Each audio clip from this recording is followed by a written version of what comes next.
Hi everybody, this is Kish again in a new video. This is going to be the part 2 of the analysis of the upcoming US election, which is now hardly a week away. November 3rd is going to be next Tuesday, and the results so hopefully will be out the same day, same evening, but we don't know. Unless I feel if it is one way, landsliding this way or that way, then we'll know the result that itself. But if it gets really close, then it can be very contested, and this time it can take months even. In my feeling is to really have clarity, because it has got to go to all kinds of courts and who knows what. There's so many postal ballots which are all open, in my opinion, to all kinds of hacking and all kinds of fraud, and you name it, anything can happen, right? I'm not, to be totally honest, I don't even understand why there is an election happening during such a major pandemic, right? Anyway, so I wanted to, in this video, focus on, in the last video we focused on the analysis leading up to the election and what is the likely result. But in this video I want to focus on whatever may be the result, whoever we'll analyze, which party, whether it's Trump or Biden who becomes the president, and then what does the future hold, as to what kind of policies either of these presidents are going to bring. And let's say for some reason Trump wins, and Democrats don't get their chance this time, and they have to wait 4 more years before they try to get in again. So what is it going to look like in 4 more years when they get their chance once again? We'll talk about all these things, and we will focus both on domestic US policies of either party, as well as international foreign policy and trade and all these various aspects. So those are the kind of things that we are going to focus on in this video, right? So okay, let's get ready, get started. So the first point, before we get into the details of that, I also wanted to mention is about the election analysis. See, in the United States, a president has been voted out midterm in the last 50, 70 years, I guess, 50 years at least, only a couple of times, right? And these scenarios that I can remember, one was George H.W. Bush, that is Daddy Bush, and he came in after already 8 years of Ronald Reagan. So plus 4 years of him, that he had already made 12 years of Republican establishment, right? So there, obviously the anti-incumbency, the feel for something different will be high. So that could be part of the reason why he was elected out, or he was voted out. And I'm not aware of the policies at that time. They say, read my lips, there will be no tax increase, kind of what he said. But later on, he went on to increase the taxation, tax for people, because there was a Gulf War and whatnot. So people are mad about it, is what I hear.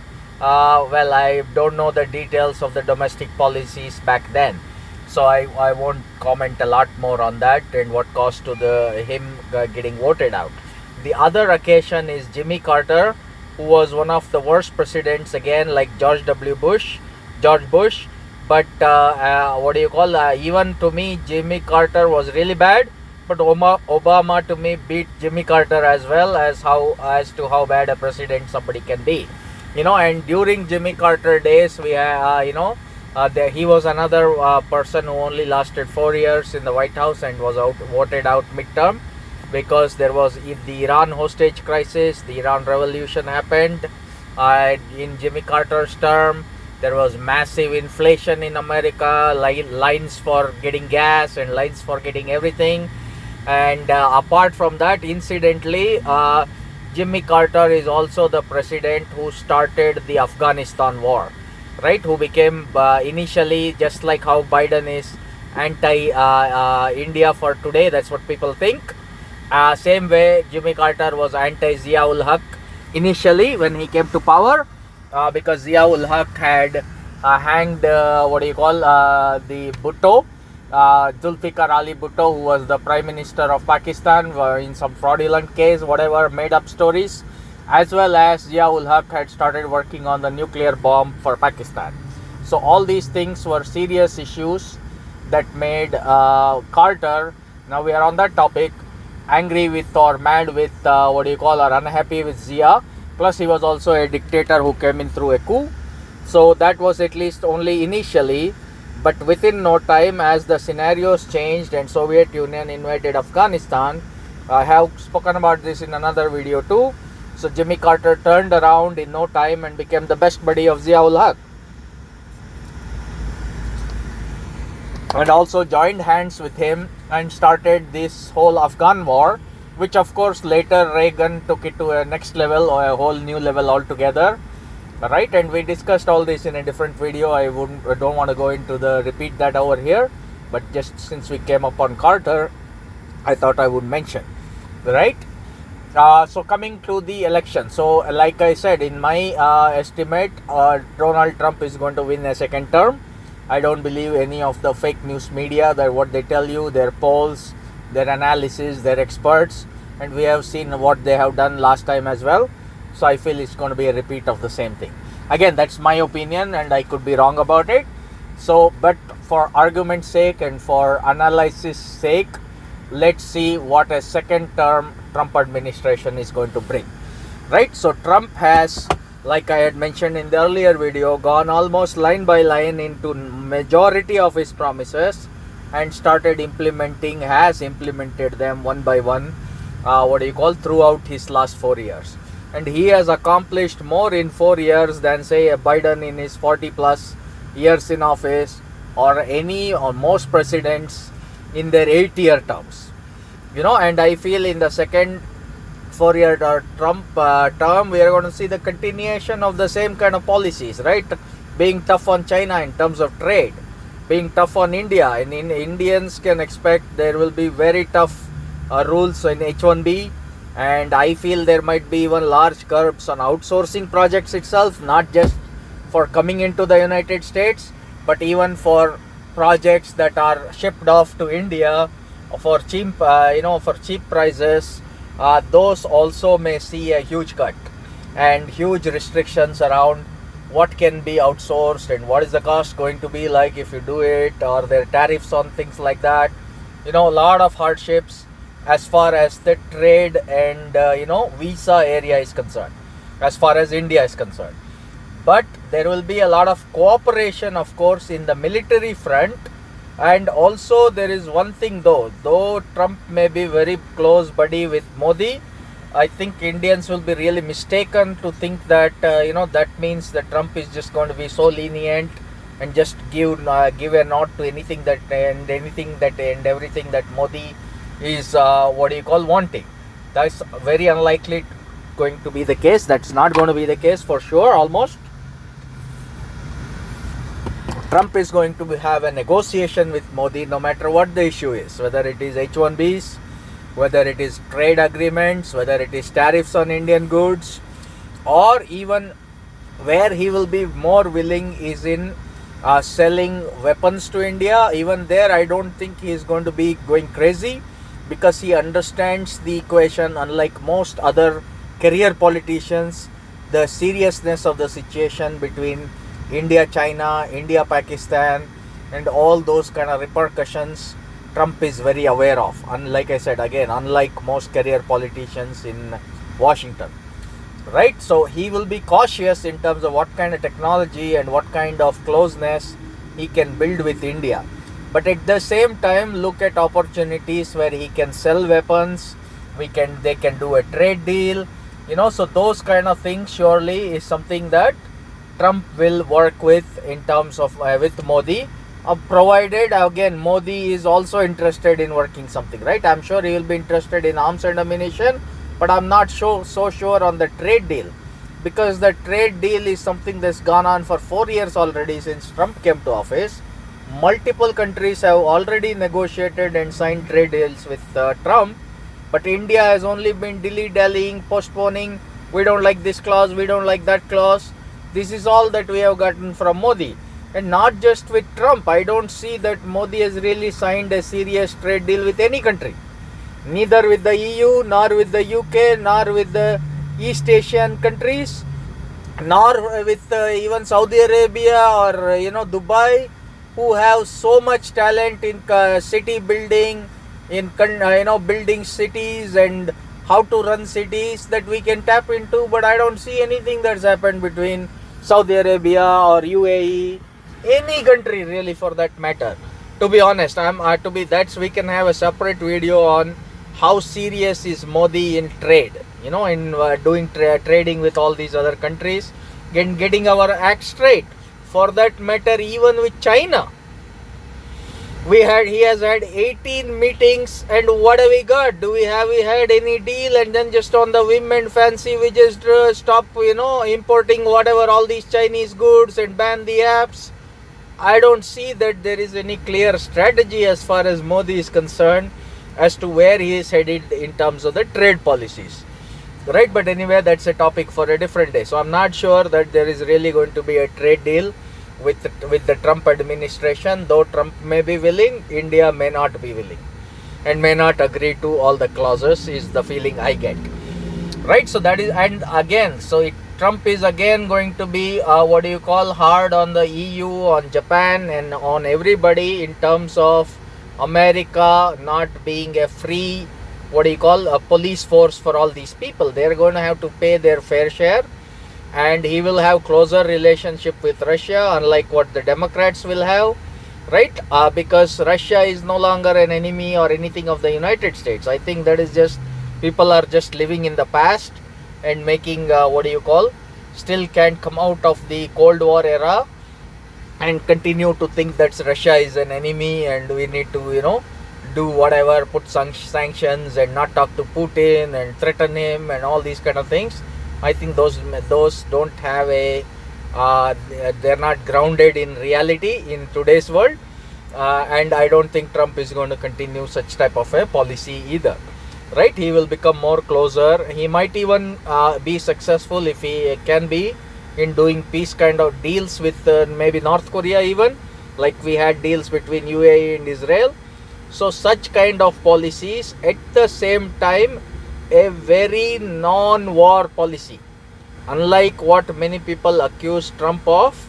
Trump is one of the most president who is not looking to start wars, typically like some of the Republicans would have been, right? So we'll talk about Democrats later, but like George Bush started wars in Iraq, both the Bushes, Daddy Bush also did the Gulf War.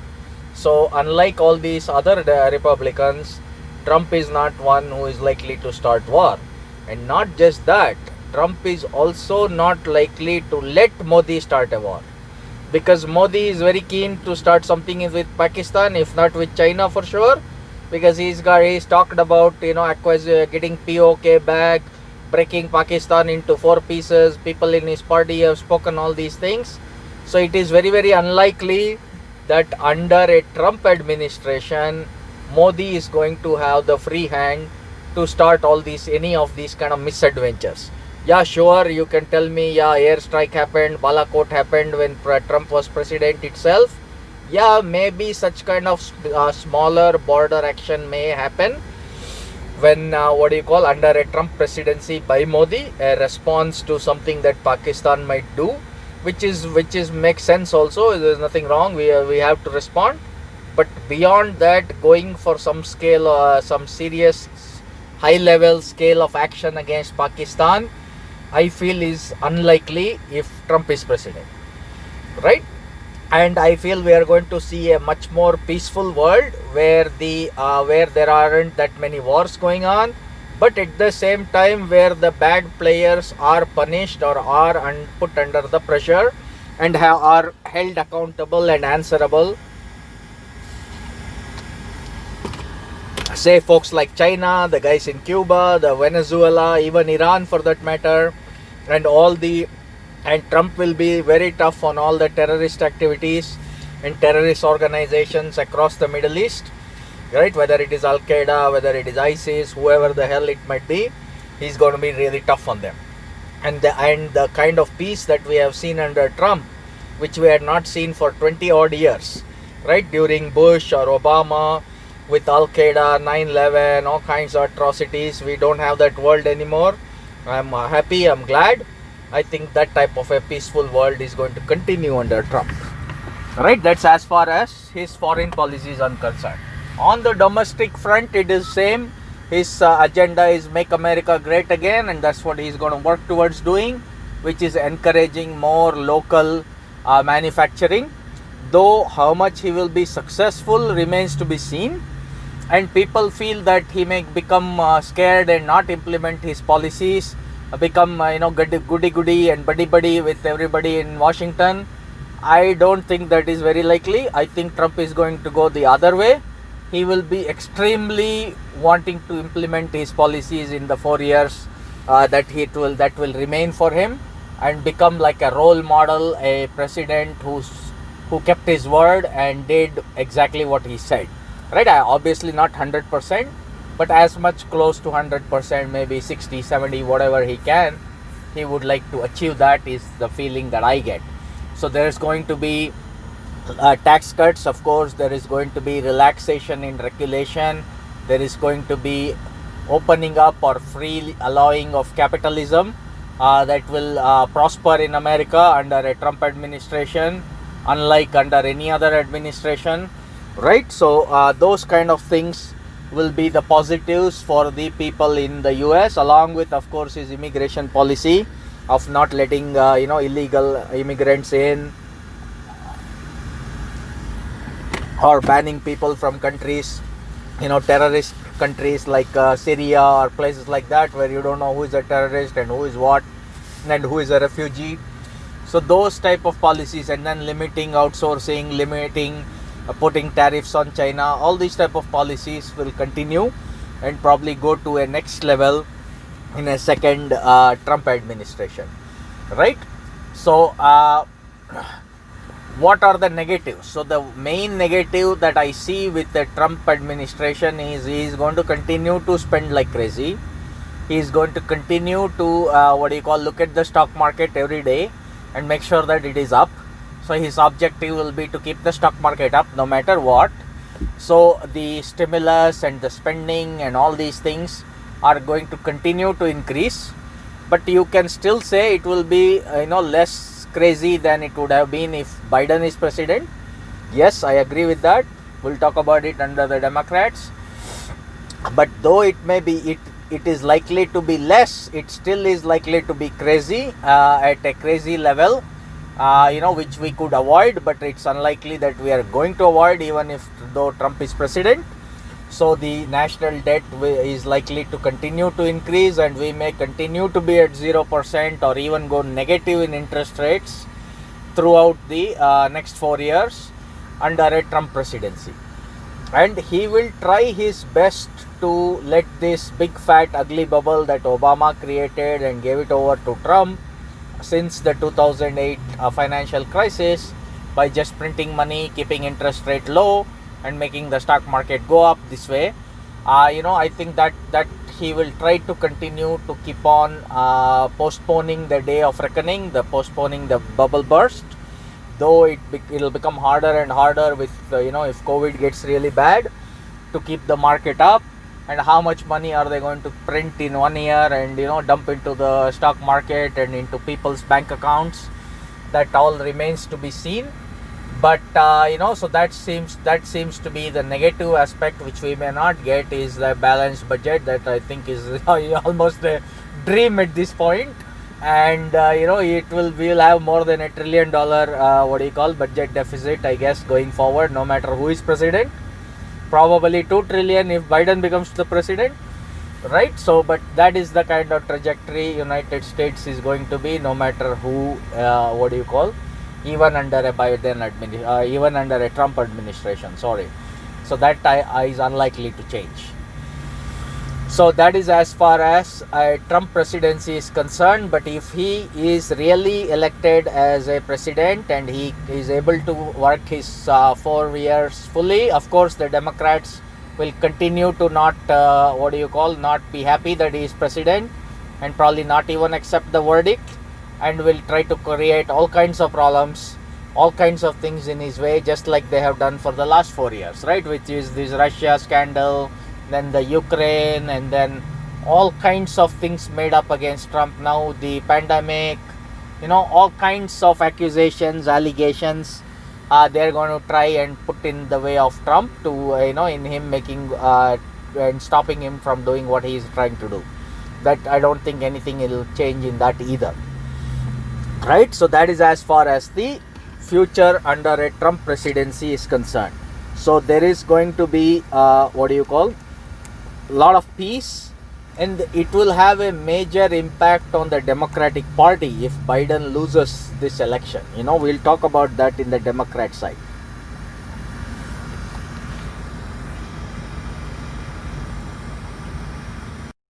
Okay, hi friends. Yeah, continuing our conversation. Let's now look at the Democratic Party, right? And what is in store for them, or what are they more likely to do? Whether they lose the election, we can talk about that first, and then if they win the election and get into the White House, right? So let's get started on that conversation now. So imagine the scenario where Biden loses the election to Trump. So in this scenario, of course, the Democratic Party, like I said, is not going to accept the result, and they're going to continue to contest it and continue to create problems for Trump all along throughout his remaining 4-year term, in order for him, and they're not going to allow him to do any policy very easily. That is obviously, and then already the country is so divided, it's only, all those things are only going to increase. They'll even try to create more fake protests and all kinds of things to kind of derail the agenda of Trump. So that, I think, is a given, and most people can see that now. We don't really need to go deep into that, but let's see the consequences of such a outcome on the Democratic Party, right? So the Democratic Party would, in such an event, would have tried every kind of establishment Democrat to get them elected into the White House, right? Starting from John Kerry, followed by Hillary Clinton, as well as Joe Biden. So none of the establishment Democrats that they chose, they became the chosen one. Sometimes they were the anointed one. Sometimes they were engineered to become the nominee of the Democratic Party, like in the case of Biden, right? Though he may not have been the absolute choice if there was a freer election, freer in the primaries, right?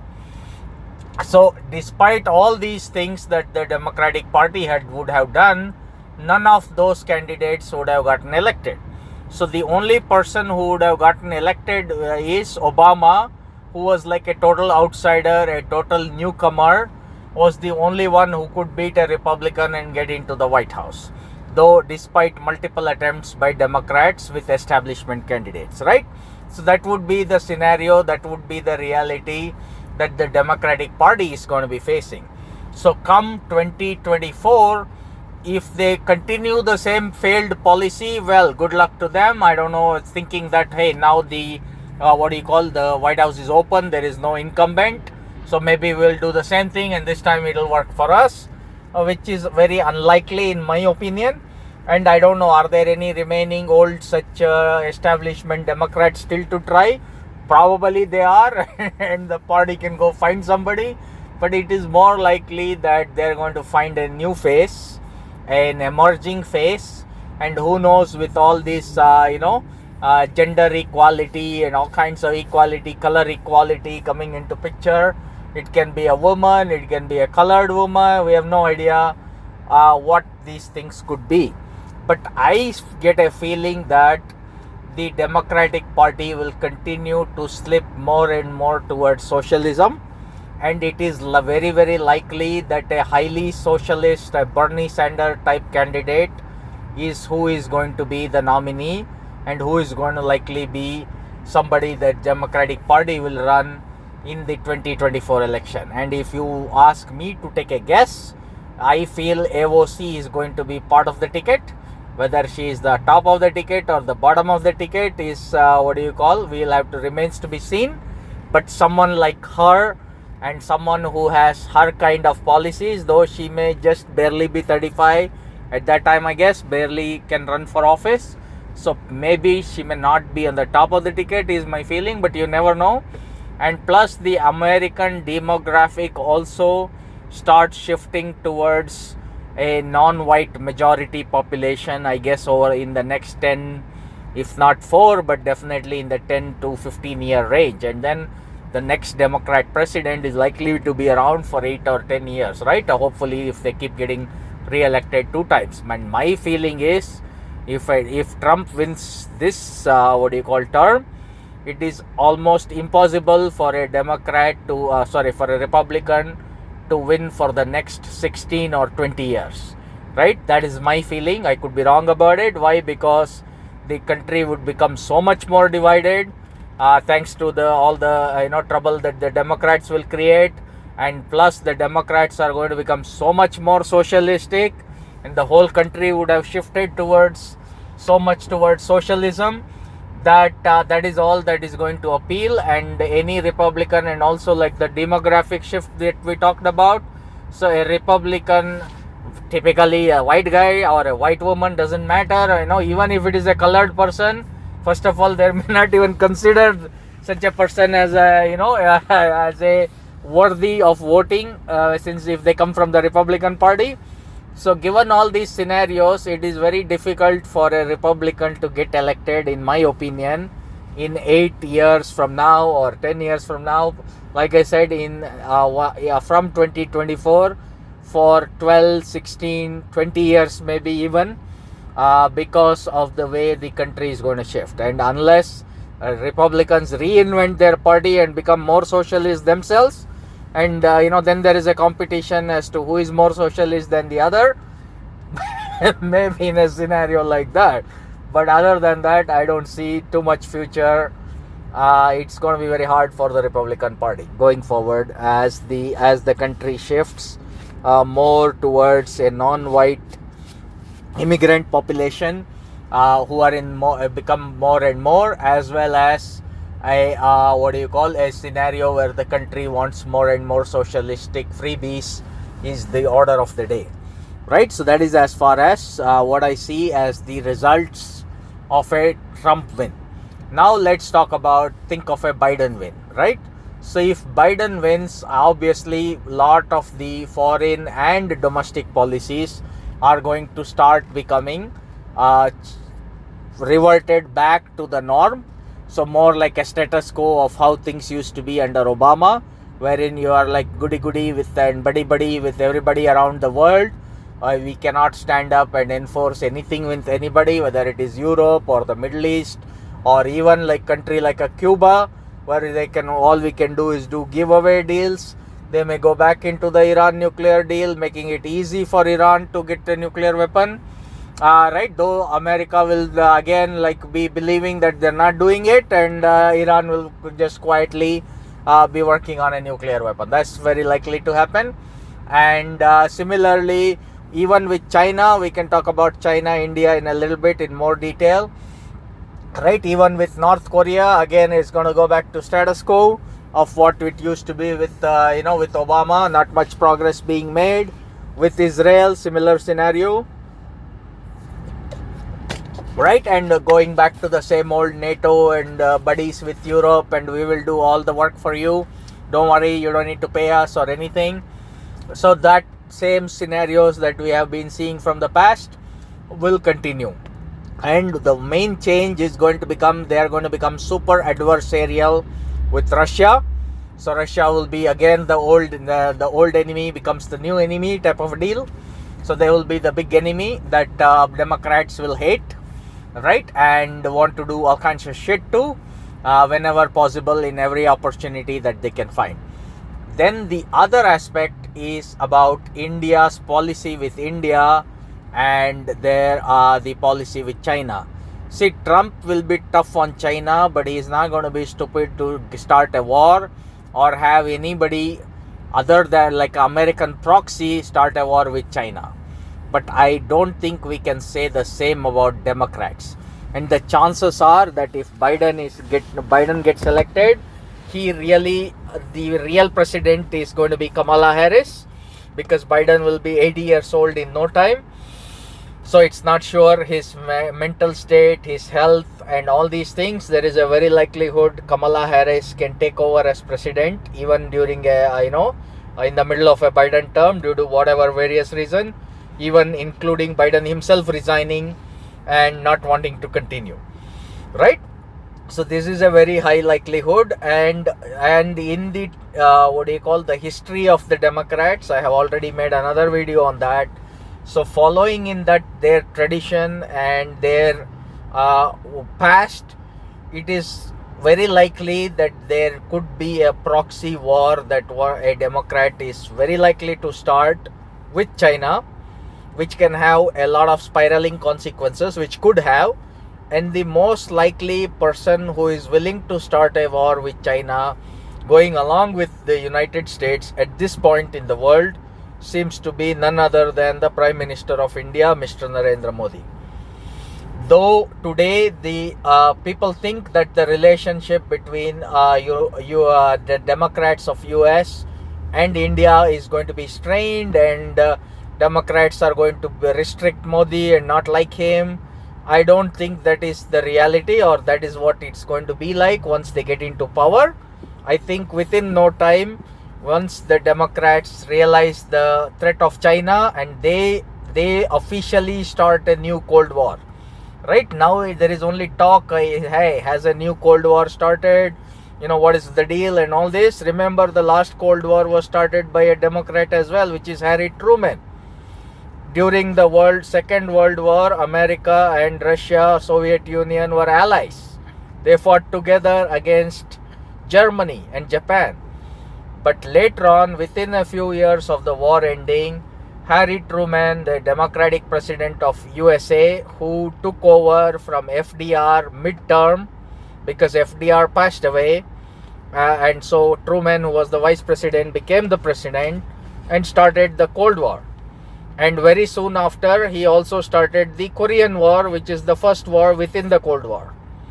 So I envision a very likely similar scenario, wherein it's not just going to be simply Cold War. There is a risk of even a World War with the Democrat in the office, and especially if Kamala Harris as a Vice President takes over as President, right? And she has zero experience in foreign policy, and I don't really know. All she's going to do is whatever the generals and her advisors are going to tell her. And this is true of any Democrat, right? Even if they don't come to power in 2020 and somebody else, a different Democrat comes to power in 2024, right? It is still the same situation, which is that this is the history of the Democrats, and they are going to likely to follow their history and do the same thing all over again. Like, just to give you an example, like Obama knew the consequences of pulling out early from Afghanistan, because he should have seen what happened when Bill Clinton did it. And we got 9/11 out of that, and Al-Qaeda. But despite of it, Obama did not learn anything, and he repeated the same mistake in Iraq, and we got ISIS. And we all saw what the consequences of ISIS were. And he was not even strong enough and to stand up and fight ISIS even. Right? Trump had to come in and do it for him. Just like Bill Clinton was unable to catch Bin Laden, or he just let him scot-free, didn't do anything much seriously, and had to leave it up to George Bush to really fight Al-Qaeda.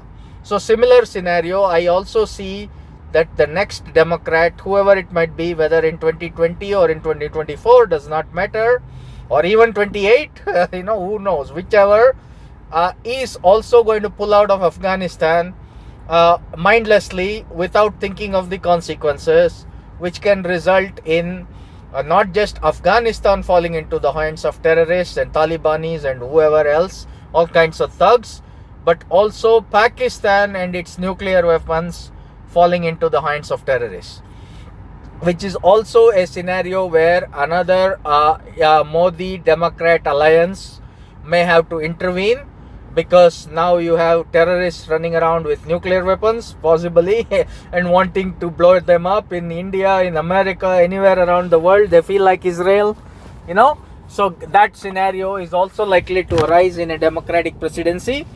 And, that will also make call for a joint action, and for Modi to attack Pakistan or attack Afghanistan or some terrorist hideouts, who knows what. So, and also in such a scenario, this could be like another Soviet Afghanistan war, wherein instead of Pakistan fighting on the side of United States, it's going to be India fighting in the side of United States against Pakistan. And maybe the Chinese army is also going to come in inside Pakistan, like the Soviet army came into Afghanistan. And India has to fight not only the terrorists of Pakistan, but also they will with the people who aid them, which is the Chinese and their army. Right? So this kind of a major mess, kind of a situation, even leading to a nuclear war, even leading to a World War III, is something that is unfortunately very, very likely under a next Democrat. And don't forget, America's involvement into the previous two world wars were also under a Democratic administrations only. Like in World War I, it was Woodrow Wilson. It was in World War II, it was FDR, right, who was in office when those wars took place, and they were the ones who put American troops into the war. Right, you can argue various reasons, and also remember, Democrats are the only people on the planet who have ever used a nuclear weapon against another country, and not once but twice. Against Japan in 1945 by Harry Truman, a Democrat, again a vice president who took over presidency midterm, right, which is a very possibly likely scenario with Kamala Harris, in case, God forbid, that Biden wins the 2020 election. Right, so this is the kind of consequences as far as foreign policy is concerned that I see.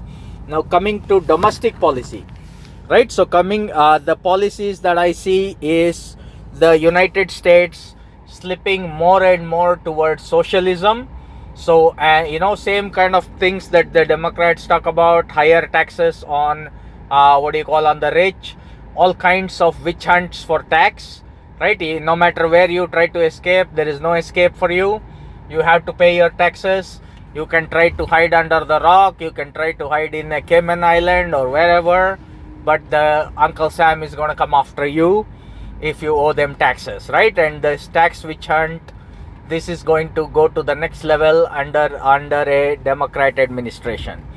Plus, crazy rules and regulation on climate changes, and and restrictions on automobiles, which are gas cars, restrictions on coal plants, you name it, all kinds of new restrictions on all such kind of people in all these businesses are going to come. While even junk ideas like Solyndra, which if you have the name for, I am clean energy in it, you are going to get funding from the Democrats, no matter how dumb or how unprofitable and how meaningless your idea might be. But they are going to spend a lot of money, throw away a lot of money to all these clean energy type things. Some of them may work, some of them may not. But that's kind of the policy that the Democrats are likely to pursue. Right? And also there is going to be universal health care. We'll slowly will be moving towards the single payer, a socialist model of healthcare, where the government is going to take care of you. First they will say only in healthcare, but eventually from cradle to grave. And the deficit spending, if you think were bad under Obama, before him Bush, and now Trump, you cannot believe what you're going to see under the Democrats, right? Every time there is something bad happens, they are going to go and print not just $1 or $2 trillion print and spend, but more like $5-10 trillion each chunk, right? So the deficits going up by 2 trillion, 5 trillion every year is going to become the norm. It's not going to be a surprise or anything special, right? That'll just be the normal things that they do. And in my feeling, the interest rate is never going to be above 0% or maximum maybe 1%, because given the amount of debt that the United States has, the Fed can never afford to increase it beyond that level, and it's more likely to be negative given that the bubble is eventually going to burst that Obama has created, and we may go into a global depression. And with the economic crisis, financial crisis, so the more the crisis, the more the printing and spending. That's the kind of America that you're likely to get under a Democrat. Eventually, if not in 1 term or 2 terms, in 3 to 4 terms, that is in the next 15 to 20 years, leave it all to the Democrats, and they are going to make the United States look like a Venezuela. That is the direction that the United States is heading, and the more the Democrats that get elected, the sooner we are going to head to that direction, that destination, right? If by mistake or by chance, by God's grace, inshallah, somehow Republicans get elected here once in a while, maybe it will delay the path to Venezuela, but it still is not going to prevent it from getting there, unless the people wake up and rise up and really figure out what is going on and start taking elect libertarians, which I think is very unlikely, and it can only happen after you have reached the Venezuela state, not before. Right, so that is the kind of future that I see under the Democrats. But again, Democrats are not just going to cave down and America go down. They're going to cause a big world war before this America gets to the scenario of Venezuela. So that is the world war likely that I already spoke about. Most likely the person who is going to join United States in doing this kind of a war is Narendra Modi of India and his party man, right? If it is not him as president, prime minister by then, maybe somebody else from his party. We'll see who that might be. So, but this is the future decade, and this is the future of the policies that that I foresee. And you will see more and more states becoming like California under a Democratic administration. So I myself personally, after having lived 15 years in California and having seen the outcomes, the amazing outcomes of democratic policies, of socialism, high taxation, and on everything, and I have had enough, and I had to move to Texas. So folks may have to start even leaving the United States in droves. Now they're just leaving California to move to Texas, but soon nowhere in the United States is going to be a great place to live, and because the amount of taxation, the amount of inflation, the amount of unlivability, thanks to all the expenses, thanks to the socialism, is going to be so high that the misery index will be off the roof of the chart. And that is the kind of future, unfortunately, that I see for the United States. And eventually there will come a day when no country is going to loan United States any money, but though these people will want to continue to borrow trillions and spend them, so when nobody is going to lend them the money, they will eventually have to print the debt that they want to spend, and that's what is going to lead to hyperinflation and a Venezuela-like situation, right? So that to me seems like the eventual future.